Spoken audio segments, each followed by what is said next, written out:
नमस्कार, बहुत स्वागत है आप सभी का BSTV में। मैं हूं आपके साथ विवेक पांडे। तो मोहन सरकार का बजट अब से कुछ ही देर में आने वाला है और ये बजट 4 लाख करोड़ से अधिक का हो सकता है। वित्त मंत्री डिप्टी सीएम जगदीश देवड़ा विधानसभा में ये बजट पेश करेंगे। बताया ये जा रहा है कि गरीब, किसान, महिला और युवा इस बजट के केंद्र में रहेंगे।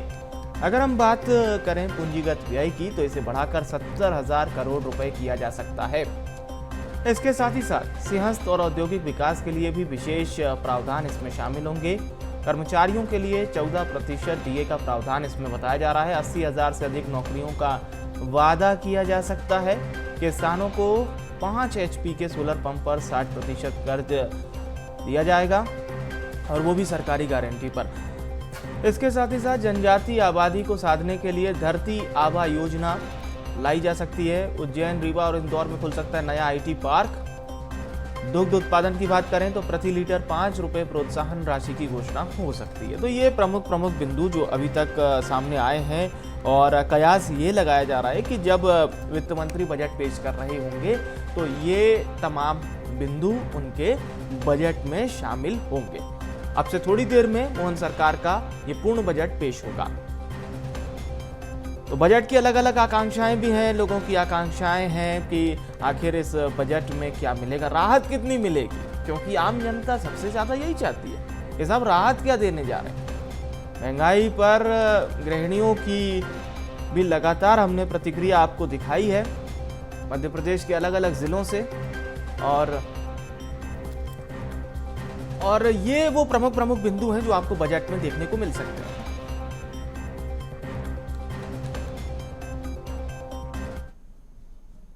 बजट से पहले प्रदेश के वित्त मंत्री जगदीश देवड़ा ने कहा है कि बजट का फोकस GYAN ज्ञान पर होगा। अब GYAN है क्या?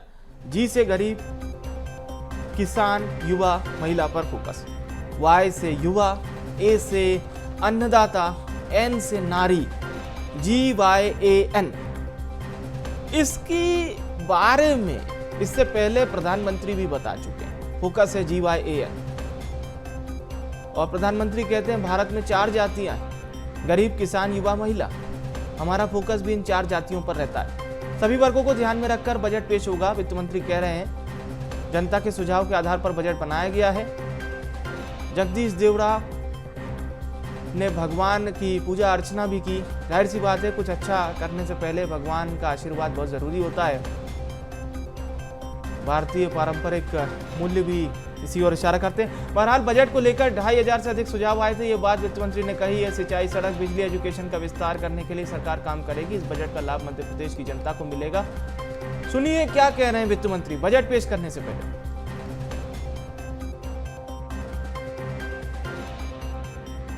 के यशस्वी मुख्यमंत्री डॉक्टर मोहन यादव जी के नेतृत्व में यह बजट प्रस्तुत हो रहा है और बजट का फोकस ज्ञान पर आधारित बजट का फोकस होगा, जिसमें युवा, महिलाएं, गरीब और किसान, इन पर पूरे बजट का फोकस इन पर होगा।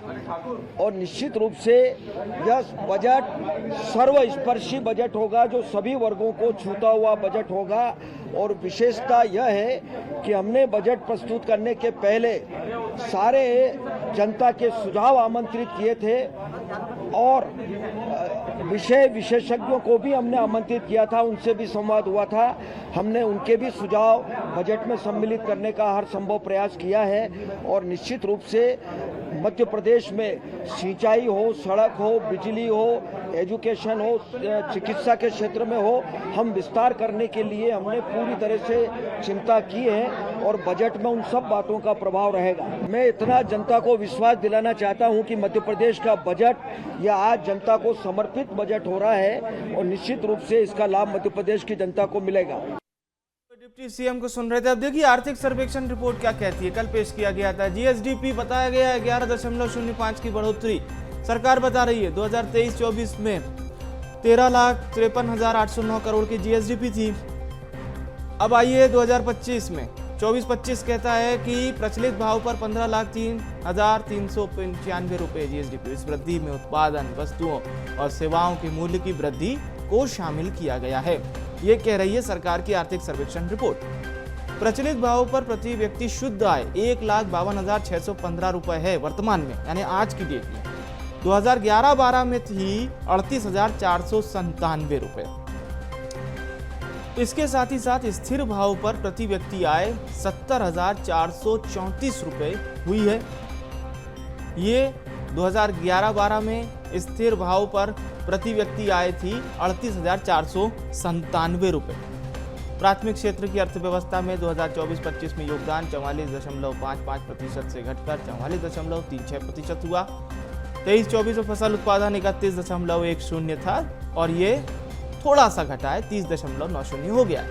पशुधन में बहुत मामूली बढ़ोतरी हुई है, 0.03% की, ये सरकार बता रही है। अब ये पूरी जानकारियां हैं, सरकारी डेटा है, जिसे कल विधानसभा के पटल पर पेश किया गया था, रखा गया था। बजट आने से ठीक एक दिन पहले ये परिपाटी होती है जिसमें आर्थिक सर्वेक्षण रिपोर्ट को पेश किया जाता है। इसमें सरकार बताती है कि क्या कुछ हमें मूल्यों की प्राप्ति हुई, आर्थिक सर्वेक्षण में घाटा भी बताया जाता है। तो अलग अलग उत्पादन की बात करें तो वो भी सरकार ने पेश किया है, जिसमें कृषि है, जीएसडीपी है और तमाम अलग अलग बिंदु हैं। अब एक खास पैनल इस वक्त हमारे साथ चर्चा में जुड़ रहा है। सबसे पहले उनका परिचय आपसे करा देते हैं। कांग्रेस पार्टी के प्रदेश प्रवक्ता हैं राम पांडे जी, हमारे साथ इस वक्त जुड़ चुके हैं, स्वागत है। हमारे साथ आर्थिक सलाहकार और बहुत अच्छे से अर्थव्यवस्था को समझने वाले आदरणीय राजेंद्र कोठारी साहब स्टूडियो से हमारे साथ जुड़ चुके हैं। आदर्श पांडे जी हैं, स्टूडेंट हैं, युवाओं का प्रतिनिधित्व करेंगे। सभी मेहमानों का बहुत स्वागत है। शुरुआत करते हैं राम पांडे जी आपसे। राम पांडे जी कांग्रेस पार्टी के नेता हैं, प्रवक्ता हैं, ये तो सब जानते हैं, लेकिन एक राम पांडे जी मध्य प्रदेश के निवासी भी हैं। आज क्या सोच रहे हैं? अब से थोड़ी देर में बजट आएगा, क्या आकांक्षाएं हैं आपकी? देखिए, मेरे हिसाब से तो हमेशा बजट में ये होना चाहिए कि जो पिछला बजट था, पिछले बजट में जो घोषणाएं थी, पिछले बजट का जो एलोकेशन था, उस पर चर्चा ज्यादा होनी चाहिए कि जो पिछला बजट 3 लाख करोड़ का था, तो वो पैसा कहाँ खर्च किया, कितना पैसा खर्च किया और फायदा हुआ। अब हम जो चर्चा करेंगे वो संभावनाओं पर करेंगे। हमारा सारा डिस्कशन होगा अभी, और 1 साल बाद जो हमने आज डिस्कस किया है उस पर क्या हुआ कुछ नहीं पता चलेगा। और दूसरी बात बोल रहा हूं कि यदि बजट अच्छा होता है, या हम अपनी बात करें कि हमारी आमदनी अच्छी होती है, तो पहला काम हमारा होता है कि हम कर्ज चुकाएं। लेकिन बजट जिस समय पेश किया जा रहा है, उसी समय एक आवेदन भारतीय जनता पार्टी की मोहन सरकार द्वारा 4,000 करोड़ रुपए कर्ज लेने के लिए भी आवेदन किया जा रहा है। पिछले महीने 5,000 करोड़ कर्ज लिया गया। तो सरकार हर महीने 4-5 हजार करोड़ रुपया कर्जा ले रही है। पहले कम लेती थी, अब कर्ज लगातार बढ़ता जा रहा है। ठीक है, तो जब तक कर्ज हम लेते जाएंगे तो इसका मतलब है अर्थव्यवस्था चौपट हो रही है। अब भारतीय जनता पार्टी ज्ञान पर ज्ञान बांट रही है। अरे बजट हमेशा से उन्हीं के लिए होता है, गरीब के लिए होता है, किसान के लिए होता है, युवाओं के लिए होता है, महिलाओं के लिए होता है, प्रदेश की 8 करोड़ जनता के लिए होता है। अब इसमें GYAN, कभी 3D, कभी 3P, भारतीय जनता पार्टी ऐसी कहानी लेकर आती है, जबकि भारतीय जनता पार्टी की कहानी करप्शन से शुरू होती है और करप्शन पर ही खत्म होती है। मान लीजिए 4 लाख करोड़ का बजट आता है। अब भारतीय जनता पार्टी की सरकार जो एक चम्मच का रेट होता है 10-20 रुपए होता है, उस चम्मच को 810 रुपए में खरीद रही है। जो करछुल होती है उसका रेट 20-30-40 रुपए होता है, उसको 1200 रुपए में खरीद रही है। मतलब जिस चीज की कीमत हम चम्मच की 20 रुपए मान लें और 800 रुपए में खरीद रही है, करीब 40 गुना ज्यादा रेट में। तो ये बजट जाएगा कहाँ? सारा करप्शन में ही तो जाएगा। सौरभ शर्मा वाला हम काम देख ही रहे हैं कि एक कर्मचारी 1,000 करोड़ रुपए उसी बजट में से ले लेता है। आए दिन हम भ्रष्टाचार की बातें देख रहे हैं। तो ये जो बजट है, इससे आम आदमी को फायदा होना चाहिए, वो नहीं हो रहा। यदि आम आदमी को आप फायदा देना चाहते तो आप GST कम करते, इनकम टैक्स करते, एक्साइज कम करते, टोल टैक्स, इतने सारे जो टैक्स आपने जनता पर तरह तरह के लगाया गया, रेस्टी टैक्स अलग है, प्रॉपर्टी टैक्स अलग है, नगर निगम टैक्स अलग है, इतने जो टैक्स लगाए हैं, आप टैक्स कम करते। बिजली आप दिल्ली में फ्री में दे रहे हैं, ये साफ तौर पर राम पांडे जी कह रहे हैं। दो खास मेहमान और जुड़ रहे हैं। गुंजन चौकसे जी हमारे साथ जुड़ रही हैं, प्रदेश प्रवक्ता हैं भारतीय जनता पार्टी की, और हमारे साथ पूर्वा मिश्रा जी भी जुड़ रही हैं, स्टूडियो से गृहिणी हैं। आप दोनों मेहमानों का इस चर्चा में स्वागत है। चूंकि अभी राम पांडे जी बोल रहे थे, गुंजन जी आप कितना सुन पाई मुझे नहीं पता, बट मैं थोड़ा सा शॉर्ट में बता देता हूँ। उनका ये कहना है साहब टैक्स कम कर दीजिए, जनता को राहत मिल जाएगी, वहाँ पर थोड़ी सी राहत दे दीजिए, टैक्स बहुत देना पड़ रहा है लोगों को।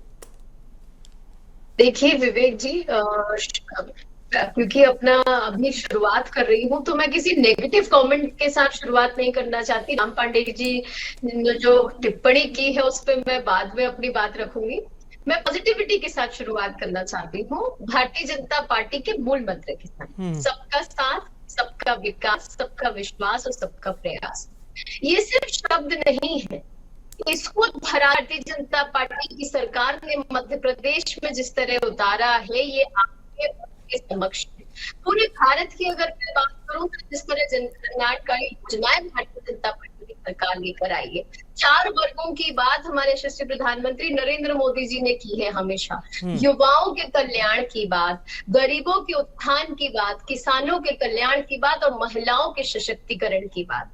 तो देखिए आज उदाहरण है ना हमारे सामने कि जिस हम विकसित राष्ट्र का जो संकल्प हमारे सामने है, जो यशस्वी प्रधानमंत्री नरेंद्र मोदी जी ने लिया है, डॉक्टर मोहन यादव की सरकार उसी राह पे आगे बढ़ रही है, उसी तरह प्रतिबद्ध है, उसी तरह संकल्पित है और विकसित मध्य प्रदेश को लेके अब हम अडिग हैं। आप देखिए महिला सशक्तिकरण के लिए मध्य प्रदेश एक उदाहरण बन गया है। जिस तरह महिलाओं को हम समृद्ध कर रहे हैं, स्वावलंबी बना रहे हैं, उनको आत्मनिर्भर बनाने की कोशिश कर रहे हैं, अनगिनत योजनाएं लेकर आए हैं। जन्म से लेके मृत्यु तक महिलाओं की अनगिनत योजना सरकार लेकर आई है। किसान को लेकर जिस तरीके से अभी आपने बजट में भी देखा होगा प्रावधान हो रहा है, युवाओं को लेकर जिस तरह रोजगार के प्रावधान किए जा रहे हैं, नवाचार लेकर आई है डॉक्टर मोहन यादव की सरकार कि रीजनल इंडस्ट्री कॉन्क्लेव के माध्यम से हम हर एक क्षेत्र में अब डेवलपमेंट की बात कर रहे हैं, विकास की बात कर रहे हैं, रोजगार की बात कर रहे हैं, निवेश की बात कर रहे हैं।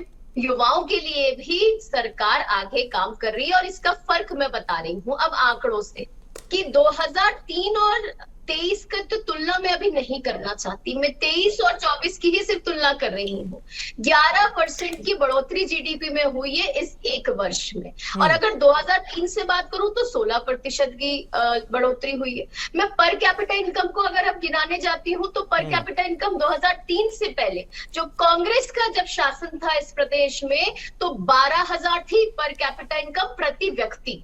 2023 में वो 1,40,000 हुई और मैं बहुत गौरव के साथ कह रही हूँ डॉक्टर मोहन यादव की सरकार ने इस एक वर्ष में उसे 1,52,000 कर दी है। आपकी बातें सुनकर तो मुझे 90 के दशक का एक विज्ञापन याद आ रहा है कि पहले करना था औरों से बेहतर, अब करना है खुद से बेहतर। ठीक है, अब रुक करते आदरणीय कोठारी साहब हमारे साथ जुड़े हैं बहुत अच्छे से। जी विवेक जी की बढ़ोतरी कैसे करनी चाहिए और जनता का विकास कैसे आगे करना चाहिए। मैं समझता हूं कि एमपीपीसीसी भी आपके इस बजट को इसी तरह से देखे, क्योंकि आदरणीय पटवारी साहब, सिंघार साहब क्या प्रतिक्रिया देंगे ये भी हम दिखाएंगे। चलिए रुक करते कोठारी साहब का स्वागत है। आपको सर क्या लगता है, आज ये बजट पेश कर रहे होंगे जगदीश देवड़ा जी, तो क्या क्या प्रमुख वो बातें हैं जो समावेशित होगी इस बजट में? देखिए मेरा ख्याल ये है कि बजट जो बनता है वो हमारे अगले साल के लिए या अगले दशक के लिए जी एक प्लानिंग एरिया बनाते हैं हम कि कैसे हम ग्रोथ करेंगे। जी दुर्भाग्य से देवड़ा जी शिवराज के मंत्री भी थे और दुर्भाग्य से शिवराज 22 साल मुख्यमंत्री रहे और देवड़ा जी भी कई साल से बजट पेश कर रहे हैं। तो हम तो विदिशा रायसेन जो शिवराज के जिले थे वो पिछड़े बने रहे भारत सरकार की लिस्ट में और अभी भी पिछड़े हैं। जहाँ तक पर कैपिटा इनकम की बात है, बहन जी बात कर रही थी कि 1,53,000 हो गई है, तो मैं याद दिला दूं कि आज दिल्ली की इनकम 4,75,000 है।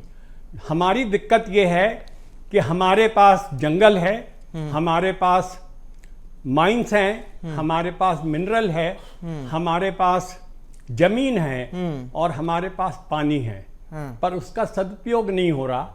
और सारी दिक्कत जो है वो दिशा और निर्देश की है। हम बात करें महिलाओं की, हम बात करें व्यापार की, हम बात करें रोजगार की, सब कुछ बहुत मुफीद वातावरण है और हम भारत के हृदय प्रदेश हैं जी। पर हमारी पर कैपिटा इनकम, हम भारत के नागरिक हैं जी। और हमारी 1,53,000 है जी। और दिल्ली की इनकम 4,75,000 है। जी। जो सरकारी नौकर हैं उनको भारत सरकार के हिसाब से तनख्वाह मिलती है, वो चाहे मध्य प्रदेश में रहते हों।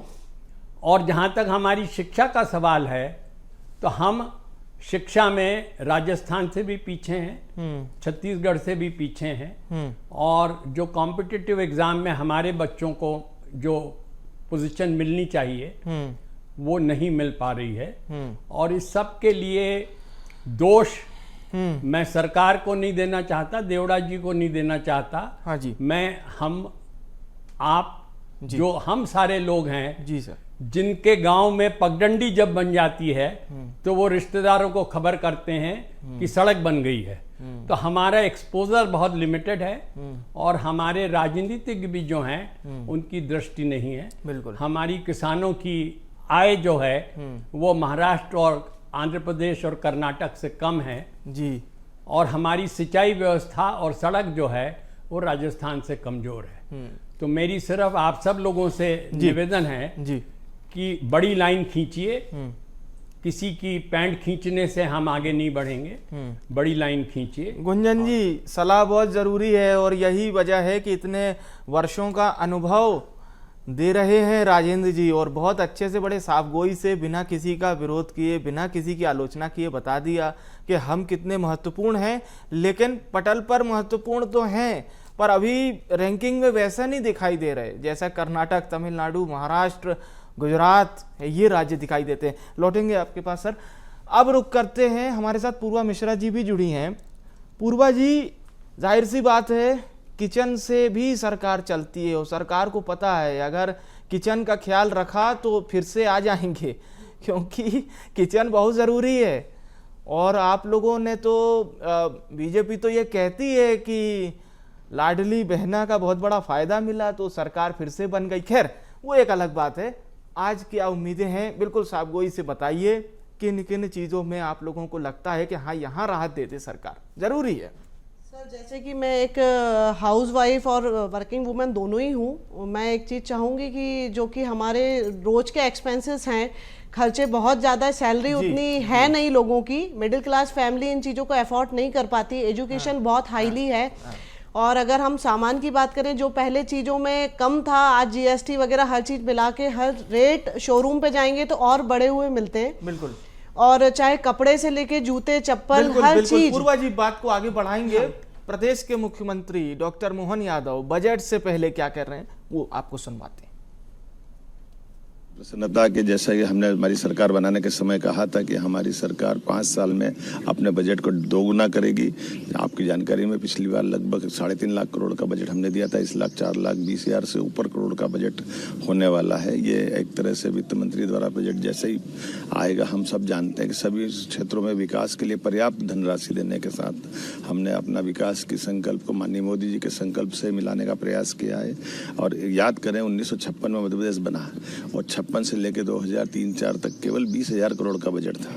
उसको 21 गुना बढ़ाते हुए 4,21,000 के आसपास अगर बजट पहुंच रहा है, 4,21,000 करोड़ को, इसका मतलब ये कि अपने आप में ये बताता है कि सरकार विकास के लिए किस गति से चल रही है। मुझे इस बात की प्रसन्नता कि भारत के सभी राज्यों में सबसे तेज गति से बढ़ने वाला राज्य अगर कोई है तो मध्य प्रदेश है।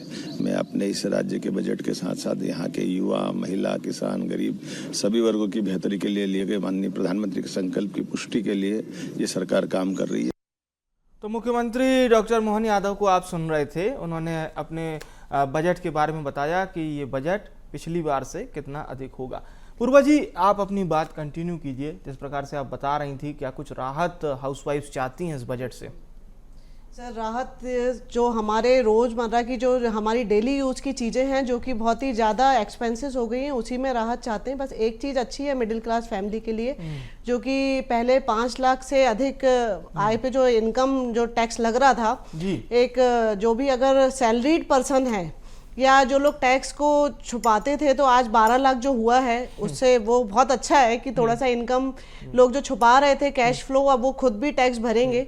तो इन चीज़ों के लिए तो बजट अच्छा है, और जो सैलरीड है उसको 75,000 का जो एक और बेनिफिट दिया हुआ है उसके लिए भी अच्छा है। एक मजे की बात यह है कि जब 12 लाख की घोषणा की गई थी तो ये भी लोग कह रहे थे स्टैंडर्ड बहुत अच्छा दे दिया 75,000 का, मतलब 12 लाख 75,000 कमाइए, सरकार पैसा नहीं लेगी। बस अब कह रहे थे अगर प्रधानमंत्री आते और ये कहते कि भाई एक बेसिक इनकम ये होनी चाहिए, ये भी ला दीजिए, तो लोग कहते कि चलो साहब कम से कम इनकम बढ़ाने की दिशा में भी काम हो रहा है। पूर्वा जी, एक बात और जरूर आपसे पूछना चाहूँगा, ये जो लगातार बात चलती है पेट्रोल डीजल के दाम को लेकर, इसका भी आप लोगों के बजट से कोई डायरेक्ट लेना देना है क्या? सर बहुत ज़्यादा बढ़ रहे हैं रेट्स तो, क्योंकि हम जाना आना लोगों का आज बिना गाड़ी के कुछ भी पॉसिबल नहीं है। हर घर में अगर 4 मेंबर हैं तो कम से कम 7 गाड़ी हैं, बिल्कुल, और पूरी यूज होती हैं, और पेट्रोल और डीजल के बिना तो कुछ यूज ही नहीं हो रहा है। तो उसके रेट में थोड़ा सा जरूर कंसेशन होना चाहिए, जो कि एक आम इंसान के लिए बहुत महंगा पड़ता है।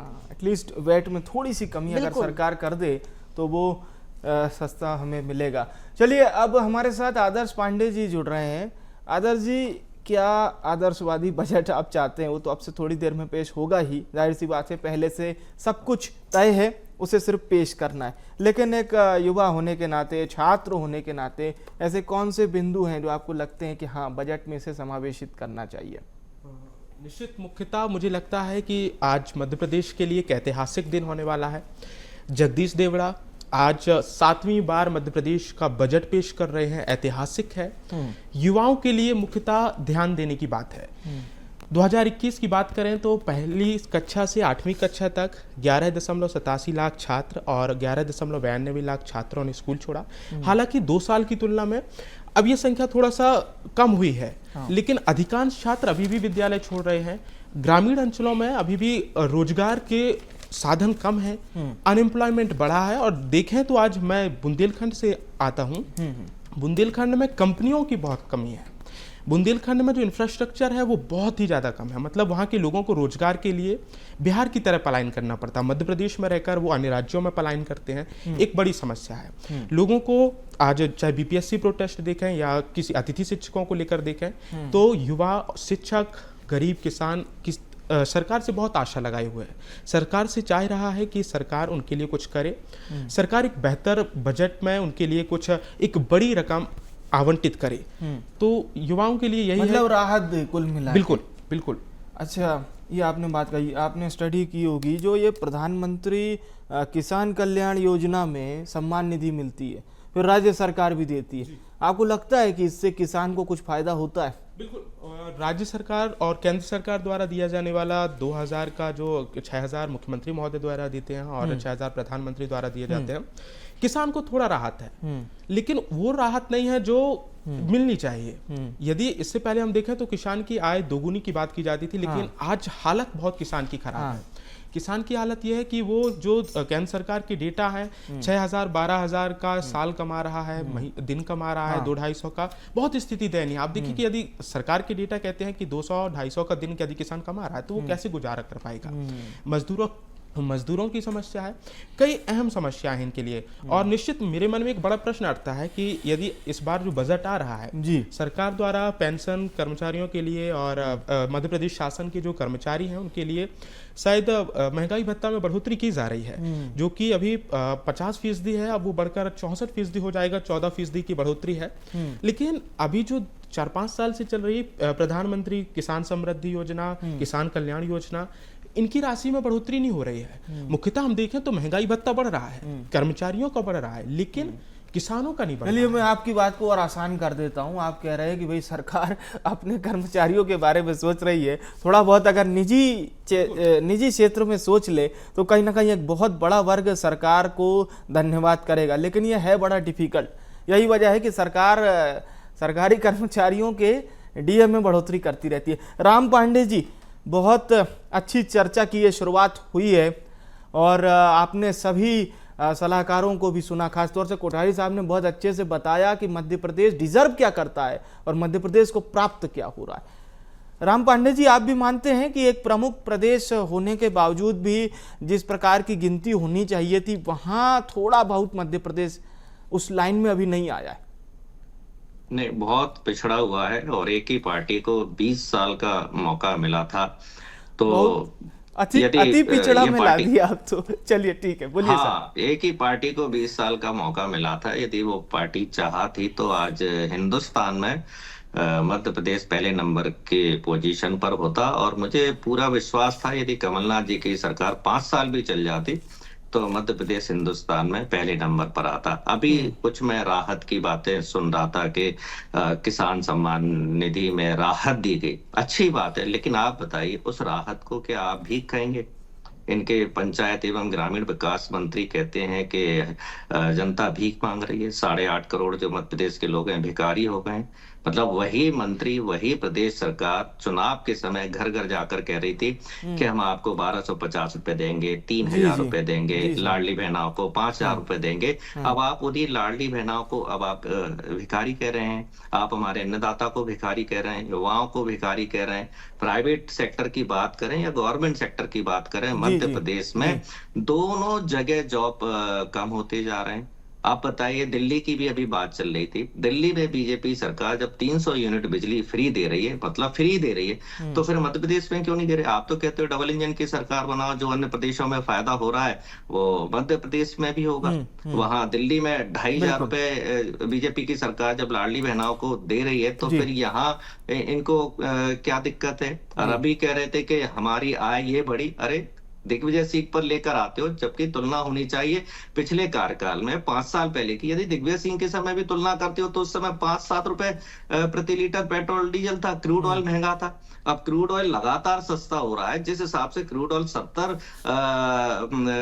बैरल चल रहा है, डॉलर प्रति बैरल चल रहा है, मनमोहन सिंह के समय 140 था। चलिए इस पर जवाब लेंगे सर आपकी बात पर। तो सस्ता होना चाहिए। जी, इस वक्त हमारे साथ मध्य प्रदेश विधानसभा से हमारे वरिष्ठ सहयोगी मनोज राठौर जी लाइव जुड़ रहे हैं। मनोज जी, क्या झलकियां हैं? माननीयों का आना शुरू हो चुका है, 10:30 बज रहा है अभी।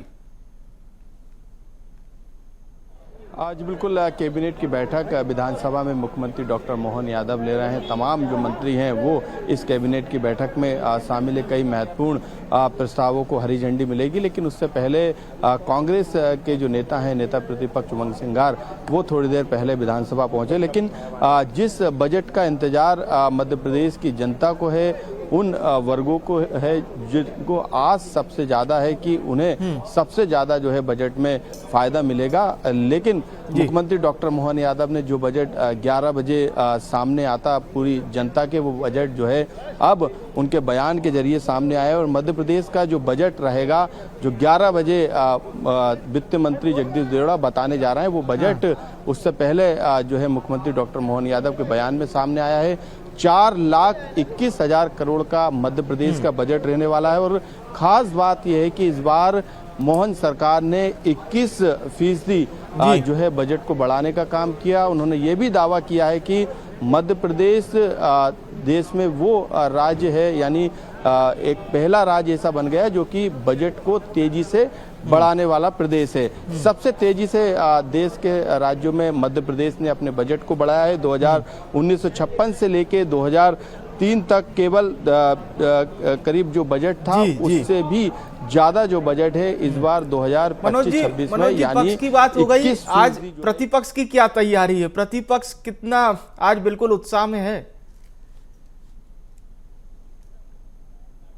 बिल्कुल जो विपक्ष है वो लगातार जो है यहाँ पर हंगामा कर रहा है। और हंगामे की तस्वीर भी मैं यहाँ पर दिखाना चाहूँगा कि जो विपक्ष ने सदन से सड़क तक जो हंगामा किया था उसकी तस्वीर आप देख सकते हैं। यहाँ पर फसल को लेके, किसानों को लेके यहाँ पर जो है ये प्रदर्शन आप यहाँ पर सदन के बाहर गांधी प्रतिमा के पास आप देख सकते हैं। यहाँ पे जो कांग्रेस के जो विधायक है वो यहाँ पर फसल को लेके, गेहूं की फसल को लेकर यहाँ पर पहुंचे हुए हैं।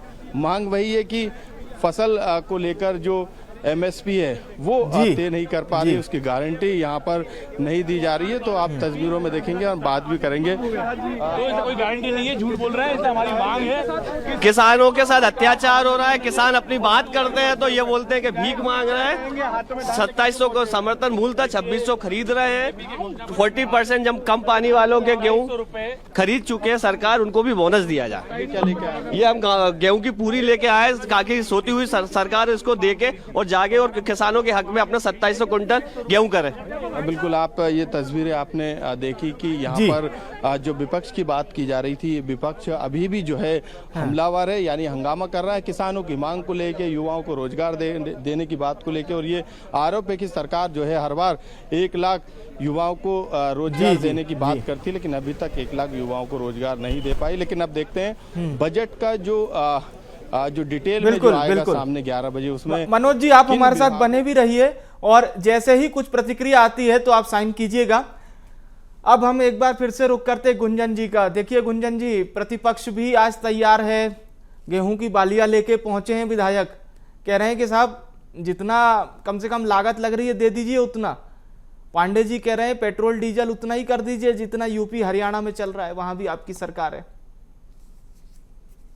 देखिए विवेक जी, मैं राम पांडे जी की बात पे थोड़ी सी कुछ टिप्पणी करना चाह रही हूँ।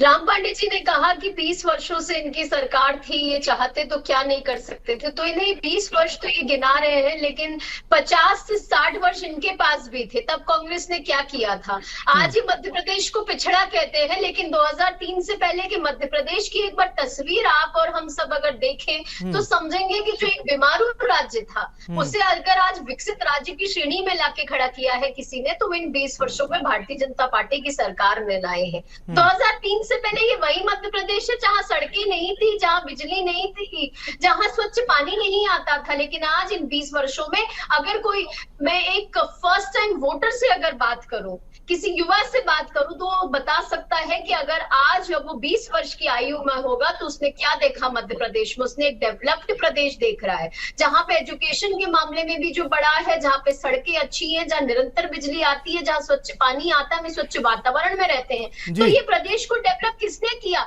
कि भारतीय जनता पार्टी की सरकार ने किया। दूसरी बात, इन्होंने कमलनाथ जी की बात की, कमलनाथ जी को समय मिला होता तो वो क्या कर देते। छिंदवाड़ा ने क्या किया कमलनाथ जी ने, कितने वर्ष मिले थे कमलनाथ जी को, और इन 5 वर्षों की बात छोड़े, उस 15 जो महीने की सरकार थी कमलनाथ जी में, उनके भ्रष्टाचार के आरोप में वो इतने फंस गए थे। उन्होंने ट्रांसपोर्ट उद्योग बना के रख दिया था हमारे वल्लभ भवन को, उनके OSD के यहाँ छापा पड़ा था, करोड़ों की धनराशि मिली थी। पहली बार हुआ था कि किसी मुख्यमंत्री के OSD का छापा पड़ता है, 15 महीने में ही मात्र उसके मुख्यमंत्री बनते से और करोड़ों की धनराशि मिलती है। मैं नाम भी बताती हूँ, मिगलानी और कक्कर, उनके 2 OSD का छापा पड़ा था। तो कमलनाथ जी ने तो भ्रष्टाचार की राजनीति करना शुरू कर दिया था। 5 वर्ष मिलते तो आज मध्य प्रदेश को वो फिर से 2003 से पहले का बंटाढार मध्य प्रदेश बना चुके होते। तो राम पांडे जी ने जिस तरीके से जो आरोप लगाया है, पहले अपने गिरिबान में झांक के देखिए कि उन प्रदेशों की भी बात करिए जहां पे कांग्रेस का शासन है, या मध्य प्रदेश की तुलना कीजिए तो आपके शासन से 50-60 वर्ष आपने क्या किया था, पीछे धकेलने का काम किया आपने प्रदेश को। हमारी एक मंशा है, विवेक जी बस कंप्लीट करिए। जी बोलिए बोलिए। डॉक्टर मोहन यादव जी ने किसान कल्याण के लिए भी नया आयाम रचने की बात की है, युवाओं के लिए नवाचार लेके आए हैं। 1 लाख से ज्यादा युवाओं को नौकरी देने की बात की है, 2.5 लाख से ज्यादा जो रिक्त पद है उन्हें भरने की बात की है, बजट को दोगुना करने की बात की इन 5 वर्षों में। आंकड़े बताती हूँ, 456 संकल्प लिए थे सरकार ने इस बार। उन 456 संकल्प में से 300 से ज्यादा संकल्पों पर काम शुरू हो चुका है, 50 से ज्यादा संकल्प पूरे हो चुके हैं और 5 वर्ष का हमें समय मिलता है। लेकिन ये 1 ही वर्ष का आंकड़ा बता रही हूँ कि 1 ही वर्ष में वो आयाम रचने की कोशिश की है जो 5 वर्षों में उसे पूर्ण रूप से पूरा करेंगे। लाडली बहना योजना का जिक्र किया राम पांडे जी ने। अरे ये तो इन्होंने तो बहनों को कितना बरगलाया। विधानसभा चुनाव में इन्होंने कहा कि योजना बंद हो जाएगी, लोकसभा में कहा अब बंद हो जाएगी, फिर कहने लगे मुख्यमंत्री का चेहरा बदल गया, अब बंद हो जाएगी। लेकिन आज भी वो योजना निरंतर चल रही है। मैं बहुत सम्मान के साथ कहती हूँ, हमारे आर्थिक सलाहकार जी ने भी एक बात की थी एजुकेशन सेक्टर की, कोठारी जी ने। जी 3 मेडिकल कॉलेज हुआ करते थे कांग्रेस के शासन में, आज मैं गौरव के साथ कह रही हूँ आज 30 मेडिकल कॉलेज है हमारे मध्य प्रदेश में। एजुकेशन सेक्टर की बात करूं तो लीगल इंस्टीट्यूट, लॉ इंस्टीट्यूट है हमारे मध्य प्रदेश में। आईटी सेक्टर्स में हमने आगे बढ़ोतरी की है। मध्य प्रदेश में गरीबों की मैं बात करूं तो आयुष्मान कार्ड योजना के तहत करोड़ों गरीबों को उसका लाभ मिलता है। बहुत कुछ आवास योजनाओं के जरिए बात करूं तो 44 लाख गरीबों को उनका मकान मिला है। महिलाओं का सशक्तिकरण कुछ कहना चाह रहे हैं राम पांडे जी, आपकी बात आगे ही बढ़ रहा है। ठीक है, बोलिए राम पांडे जी संक्षिप्त में, फिर कोठारी साहब का रुख करेंगे। नहीं, मुझे संक्षिप्त में नहीं, आप इनको पूरा मौका देते हैं और मुझे संक्षिप्त में कर देते हैं। सर सेकंड प्रतिक्रिया है ना, तुरंत काउंटर है, काउंटर है। राम पांडे जी आपके लिए ना आदरणीय, बोलिए पांडे जी। जी ठीक है गुंजन जी, प्रतिपक्ष भी जरूरी है। गुंजन जी बोलिए। पांडे जी। कमलनाथ जी की हमारे देश के चौथे स्तंभ के लिए नहीं, देश के लिए, सबके लिए, पक्ष प्रतिपक्ष, बोलिए। जी मैं अब जी जब कमलनाथ जी की सरकार थी तो भारतीय जनता पार्टी के बड़े नेता थे प्रभात झा, प्रदेश अध्यक्ष भी रह चुके हैं। उन्होंने प्रेस कॉन्फ्रेंस की थी कि ज्योतिरादित्य सिंधिया ने 6,000 करोड़ रुपए का घोटाला किया है। और संपूर्ण मध्य प्रदेश में जब कमलनाथ सरकार थी तब ज्योतिरादित्य सिंधिया के विरोध में प्रेस कॉन्फ्रेंस, आंदोलन, इन्होंने सब कुछ किया। तो भ्रष्टाचार के जो घोटालेबाज थे वो कहाँ गए आज भारतीय जनता पार्टी में? ऐसे एक नहीं, चाहे वो अजीत पवार हो, हेमंत बिस्वा शर्मा हो, तो ये छापे कब डालते हैं, कैसे डालते हैं, और जिन दोनों का वो नाम ले रही है उनको भी इनकी सरकार क्लीन चिट दे चुकी है। अब मैं अपनी ही बात आ जाता हूँ। ठीक है, जब मेरी पढ़ाई हो रही थी तो मैंने एग्रीकल्चर यूनिवर्सिटी जबलपुर में जवाहरलाल नेहरू कृषि विश्वविद्यालय वहां से पढ़ाई की। तब कांग्रेस की सरकार थी, वो यूनिवर्सिटी बनी थी। राजीव गांधी जो भोपाल में टेक्निकल यूनिवर्सिटी है, मैंने उस यूनिवर्सिटी से इंजीनियरिंग किया, तब सरकार किसकी थी? कांग्रेस की। मैंने विक्रम यूनिवर्सिटी उज्जैन से डिग्री ली है, तब सरकार किसकी थी? कांग्रेस की थी। मैंने जीवाजी यूनिवर्सिटी ग्वालियर से डिग्री ली है, तब सरकार किसकी थी? कांग्रेस की थी। अभी मालनपुर ग्वालियर में एक औद्योगिक क्षेत्र है, वो जब डेवलप हुआ तब सरकार किसकी थी? कांग्रेस की। ग्वालियर में बाम और इंडस्ट्रियल एरिया है, तब सरकार किसकी थी? कांग्रेस की। इंदौर में पीथमपुर है, तब किस सरकार किसकी थी? कांग्रेस की थी। भोपाल में मंडदीप है, तब सरकार किसकी थी? कांग्रेस की थी। इनको केवल झूठ बोलना, जनता को बरगलाना आता है। और उस समय चीजें कितने में आती थी? 1 रुपए में, 2 रुपए में। टैक्स कितना होता था? 2%, 4%। आगे 28% जीएसटी ले रहे हैं। इतनी इन्होंने महंगाई कर दी है कि आम आदमी उस महंगाई से परेशान है, लोगों को रोजगार कोठारी साहब का रुख करते हैं। हर जगह केवल इनका काम है झूठ बोलने का। ठीक है कोठारी साहब, ऐसे कौन से प्रमुख बिंदु हैं अगर आज उसे जगदीश देवड़ा जी शामिल कर लें तो एक बेहतर बजट होगा? लेकिन अब मैं बात जो कह रहा हूं वो ऐसी है, थोड़ी बेमानी बात है, क्योंकि सब तो तय हो चुका है, सिर्फ उनको आके पटल पर अपना बजट रखना है, पेश करना है और बताना है देखो साहब ये बजट है। पर क्या अभी जैसे GIS हुआ तो कोई एक बड़ी राहत दे सकते हैं? एटलीस्ट MSME सेक्टर को दे दें। देखिए, जो सबसे बड़ी राहत है वो हमारे यहाँ पे मीडियम स्टेपल कॉटन होता है मध्य प्रदेश में। बिल्कुल सही। और उस मीडियम स्टेपल कॉटन पर आधारित करीब 70 टेक्सटाइल मिल लग सकती हैं, जो 3 लाख स्पिंडल की होंगी और वो 15 लाख लोगों को रोजगार दे सकती हैं। जो सारी हमारी परेशानी है वो ये है कि हम मध्य प्रदेश के निवासी हैं, हम गुंजन जी और पांडे जी की बहस के लिए लाभान्वित नहीं होते। हमें चाहिए कि हमारी पर कैपिटा इनकम दिल्ली के बराबर हो।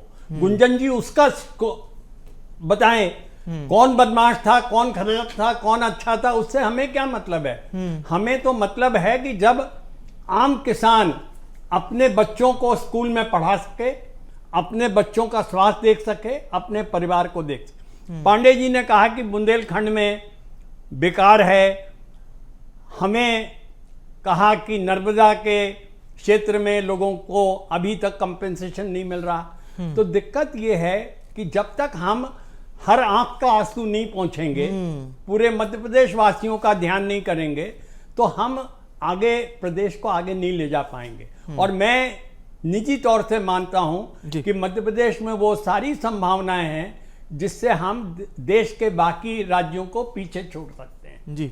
जो हमारी दिक्कत है वो ये है कि जब हम लोगों को नहीं पहचानते और नहीं काम करते। जहां तक रोजगार का सवाल है, एक तमिलनाडु में क्षेत्र है तिरुपुर। अकेला तिरुपुर 18,000 करोड़ का व्यापार करेगा इस साल जी। और हम बात नहीं करते। और जो हमारे बीजेपी के प्रवक्ता बोल रहे थे, तो उन्हें यह भी बताना होगा कि 2003 में सोने का भाव क्या था और आज सोने का भाव क्या है। तो अगर बजट बढ़ गया है तो 40 गुना बिल्कुल कीमतें भी बढ़ी हैं। आप तो 2003 जा रहे हैं, मैं तो कह रहा हूँ साहब 2021 देख लीजिए, 22 देख लीजिए, 23 देख लीजिए, ठीक है। वो एक बहुत बड़ा डेटा होगा, गुंजन जी को भी बहुत स्टडी उस पर करनी पड़ जाएगी फिर। और ये बात इसलिए नहीं कह रहा हूँ गुंजन जी कि आपको जानकारी नहीं है, ये बात इसलिए कह रहा हूँ क्योंकि उसके आंकड़े जब मैं भी डिटेल में गया था तो बहुत सारी चीज़ें उसमें समझनी पड़ रही थी। तो सिर्फ ये अकेला सरकार के हाथ में नहीं है, नहीं तो फिर जो हमारे ज्वेलर भाई हैं वो कहेंगे कि साहब हमें तो लागत ही नहीं मिल पा रही। ठीक है, अब मैं लौटूंगा मिश्रा जी आपके पास। और अब बताइए, पहले आपने चर्चा में बता दिया कि सब किचन अगर दुरुस्त रहेगा तो सब बेहतर रहेगा, सब अच्छा होगा। तो ऐसे पिछली बार भी आपने सोचा होगा कि सरकार अच्छा बजट लाएगी, इस बार भी आप सोच रहे हैं, दोनों के बीच में कितना अंतर समझ में आ रहा है पिछली बार सोचने में और इस बार सोचने में? पिछली बार सोचने में और इस बार सोचने में रेट तो हाई हुए हैं, बट सोर्स ऑफ इनकम नहीं बढ़ पाई है लोगों के घर की। जी। क्योंकि जब हम हॉस्पिटल जाएं या हम स्कूलिंग की तरफ जाएं, किसी भी चीज की तरफ जाएं, तो खर्चे दुगने हो चुके हैं। और भले ही हमारे आयुष्मान कार्ड भी बन गए, लेकिन उसका लाभ सब पूरी पब्लिक को नहीं मिल रहा है कहीं ना कहीं। सबके लिए नहीं है वो आयुष्मान कार्ड भी, आपको भी पता है उसकी भी लिमिट क्या है, और हर जगह वो चीजें नहीं हो पाती, यूज नहीं कर पा रहे, सभी यूज नहीं कर पा रहे। समझना होगा।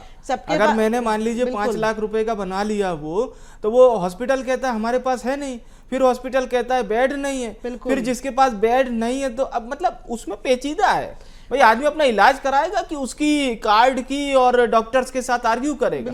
और आपको भी पता है, अगर आप आयुष्मान कार्ड लेके जाइए, मैं एकदम विरोध नहीं कर रहा गुंजन जी, लेकिन हाँ इसकी व्यवस्था सही करनी होगी। प्रधानमंत्री जी ने भी ये बात कही थी, तो एटलीस्ट प्रधानमंत्री जी ने जो बात कही है उसको तो कम से कम आगे बढ़ाना चाहिए। गुंजन जी, सॉरी पूर्वा जी, कम शब्दों में प्लीज। बाकी जो अभी बजट आया है, कहीं ना कहीं पूरी जो मिडिल क्लास फैमिली है उसको तो इफेक्ट डालेगा ही। और या तो फिर इनकम बढ़े, जो हमारे यहाँ अनएम्प्लॉयमेंट है उसको थोड़ा सा बढ़ावा दिया जाए। और चीजों को जो रोजमर्रा की लाइफ में जो काम की चीजें हैं उनके रेट्स को थोड़ा सा कहीं ना कहीं डिस्काउंट किया जाए। एटलीस्ट इतना तो कर दीजिए कि भाई गृहिणियों तक ये मैसेज पहुंच जाए कि मध्यम वर्गीय की सुन ली गई है। आदर्श पांडे जी, अब आप बोलिए, युवाओं को लेकर MPPSC का ये दूसरा रिजल्ट मोहन सरकार ने जारी किया, कम समय में ला रहे। पहले ये आरोप उठता था कि MPPSC का रिजल्ट 19 का नहीं आया है, 22 का पेपर हो गया है, 2 बार का रिजल्ट बैक टू बैक आया है, तो ये एक अच्छा संकेत है। यदि प्रदेश सरकार ने एक बेहतरीन कार्य किया तो उसकी सराहना करनी चाहिए।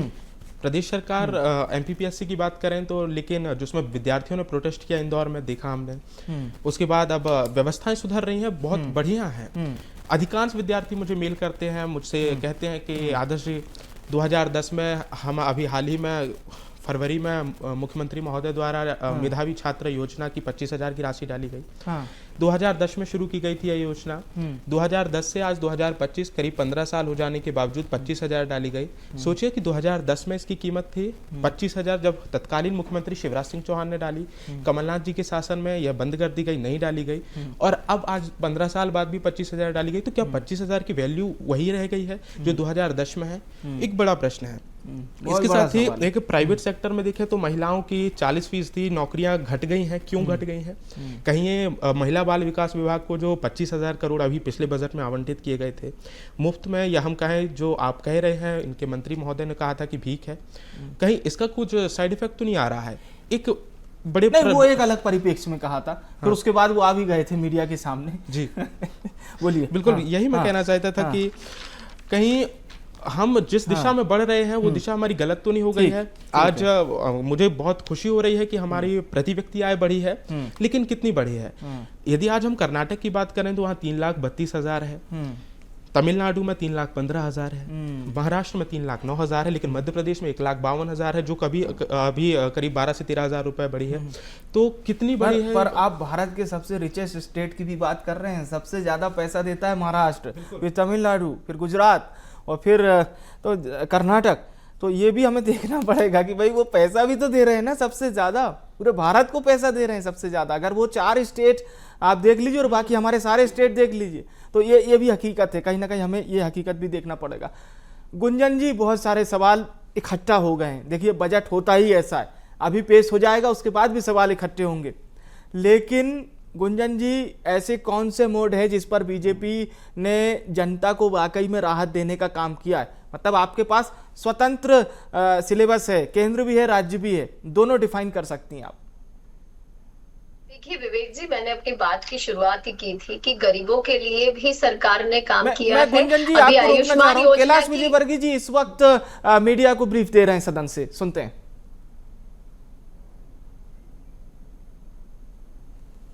विकास की गति दर्शा और इसी गति से हमारा अभी बजट आने वाला है। ये विकास का बजट होगा और पहलू ऐसा बजट होगा। एक और आज कैबिनेट में चर्चा हुई है। आप सब जानते हैं कि चंबल का बीहड़ पहले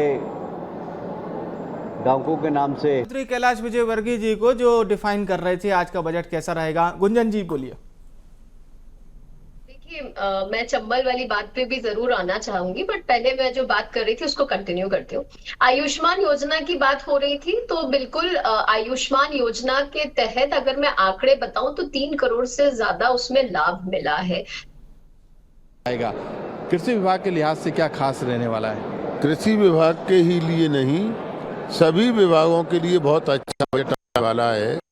थोड़ा इंतजार करें, जल्दी से जल्दी आज सारी बातें आपके सामने आ जाएंगी। सर, क्या एक नई योजना भी किसानों के लिए ला रहे हैं जिसमें बोनस भी देने की? आप देख लीजिए, बहुत ही अच्छा बजट आने वाला है और सब एक एग्रीकल्चर के लिए नहीं, सभी विभागों के लिए बहुत अच्छा बजट आने वाला है। बाहर विपक्ष फसल लेके आया है, गेहूं की फसल, और कहना है कि एमएसपी नहीं दे पा रही गारंटी बीजेपी। उनने गलत जानकारी किसानों को देने की आदत बन गई है। हर रोज गलत जानकारी देते हैं और इससे तो मैं तो ये कहूँगा कि इनसे किसान नाराज ही होगा। इन बातों से कोई किसान खुश नहीं होगा, क्योंकि ये गलत जानकारी दे रहे हैं। अब आज ये खाद की मांग कर रहे हैं। आप बताइए कहाँ खाद की जरूरत है? ऐसी इस समय की कौन सी फसल है जिसमें खाद डाला जा रहा है? कौन सी खाद हो रही है, फसल हो रही है, बताओ। इस समय कौन सी फसल है जिसमें खाद डालेगा? सब ये असत्य जानकारी है, गलत जानकारी है। ये हम तो ये कह रहे हैं कि ऐसे ही जनता को जानकारी देते रहे, गलत जनता इससे नाराज ही होगी, खुश नहीं होगी। बिल्कुल, जनता नाराज होगी और जो जानकारी है उसको कांग्रेस की जानकारी को गलत जो है कृषि मंत्री ने करार दिया है। कैमरामैन अमित के साथ मनोज राठौर, BSTV भोपाल। तो देखिए, ये अलग अलग तरह की प्रतिक्रियाएं सामने आई है। गुंजन जी, अब हमें ब्रेक पे जाना होगा। एक छोटी सी प्रतिक्रिया, क्योंकि आप अपनी बात रख रही थी, बोलिए कम शब्दों में। गुंजन जी। देखिए विवेक जी, अगर क्योंकि कृषि की भी बात हो रही थी, तो देखिए जो केन बेतवा लिंक की शुरुआत की है, जो नर्मदा शिप्रा की काम किया है, जो काली सिंधी के लिए काम किया है, जिससे हमें बहुत सारे फायदे होंगे प्रदेश को, जो पहले कभी नहीं किया गया था, वो मध्य प्रदेश में सरकार अब कर रही है। सिंचाई की जो क्षमता का आंकड़ा भी हम 50 लाख से बढ़ाकर प्रति हेक्टेयर उसको हम 100 लाख चलिए, ओवरऑल बात है। अब थोड़ी ही देर में बजट पेश होने भी वाला है। लगातार हम हमारे दर्शकों को लाइव दिखाएंगे। बहुत बहुत धन्यवाद करूंगा हमारे सभी मेहमानों का हमारे साथ जुड़ने के लिए और अपनी बहुमूल्य राय रखने के लिए। और BSTV पर यह महाकवरेज लगातार जारी रहेगी। बजट के एक पॉइंट्स आपको बताए जाएंगे, समझाए जाएंगे। लाइव प्रसारण अब से थोड़ी देर में शुरू होने जा रहा है। एक छोटे से ब्रेक के लिए रुक रहे हैं।